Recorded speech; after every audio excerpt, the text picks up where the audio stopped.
বাংলাদেশের টেকনাফ থেকে তেতুলিয়া, রূপসা থেকে পাথুরিয়া, তামাবিল থেকে বাংলা বাঁধ পর্যন্ত প্রতিটি ঘরে ঘরে ইসলামী ছাত্র শিবিরের জনশক্তি তৈরি হয়েছে। এই জমিন আমাদের রক্তে কেনা, এখানে আমাদের শহীদদের রক্ত ঝরেছে, এখানে বুলডোজার দিয়ে আমাদের ঘর বাড়ি ভেঙে দেওয়া হয়েছে, এখানে আমাদের ঘর বাড়ি থেকে উচ্ছেদ করা হয়েছে, কিন্তু আমরা দমিত হই নাই, আমরা দমিত হওয়ার পাত্র নই। এ বাংলাদেশের স্বাধীনতার পরবর্তী ইতিহাস সাক্ষী। প্রতিবার আন্দোলন পরবর্তী প্রতিবারই সুযোগ সন্ধানী এই দলটি সুযোগ নিয়েছে আর জনগণের ঘাড়ে চেপে দুর্নীতির স্বর্গরাজ্য তারা তৈরি করেছে। উষার দুয়ারে হানি আঘাত, আমরা আনিব রাঙা প্রভাত, আমরা টুটাবো তিমির রাত বাধার বিন্ধ্যাচল।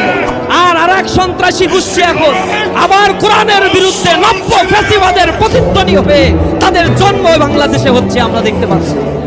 সুপ্ত বারুদ আগ্নেয়গিরি এই জাতিকে নিয়ে যদি আবার কেউ তামাশার খেলা খেলতে চায় তাহলে আমি আবার প্রতিবাদ করব। ওরা কোটি কোটি টাকা লুটপাট করেছে নির্বাচনে, সেগুলো অপব্যয় করবে।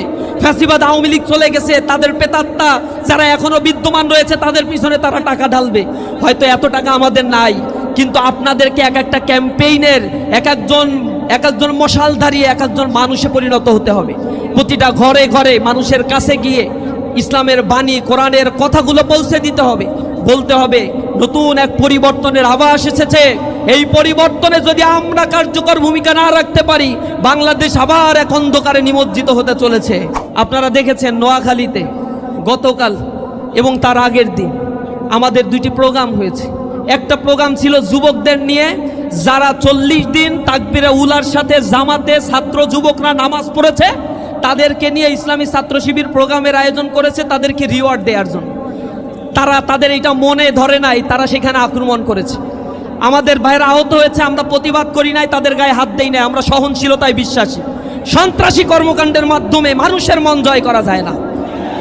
পরের দিন আমরা আবার দারসুল কোরআনের আয়োজন করেছিলাম। সেই মসজিদে যুবদল, বিএমপি এবং ছাত্রদল যৌথভাবে সেখানে আক্রমণ করে আমাদের কয়েকশো ভাইকে সেখানে আহত করেছে। তারা কোরআনের আন্দোলন আমরা করি, কোরআন শিক্ষার কাজ মসজিদের জন্য, কোনো রাজনৈতিক দেউলিয়াত্মপনা সংগঠনের জন্য মসজিদ নয়। এই মসজিদগুলোতে যখন এর আগে আমরা দারসুল কোরআনের আয়োজন করতাম, যুব শ্রেণীকে কোরআন শিখাতাম, তখন ওই ফ্যাসিবাদদেরকে দেখতাম পুলিশ নিয়ে এসে আমাদেরকে গ্রেপ্তার করতে।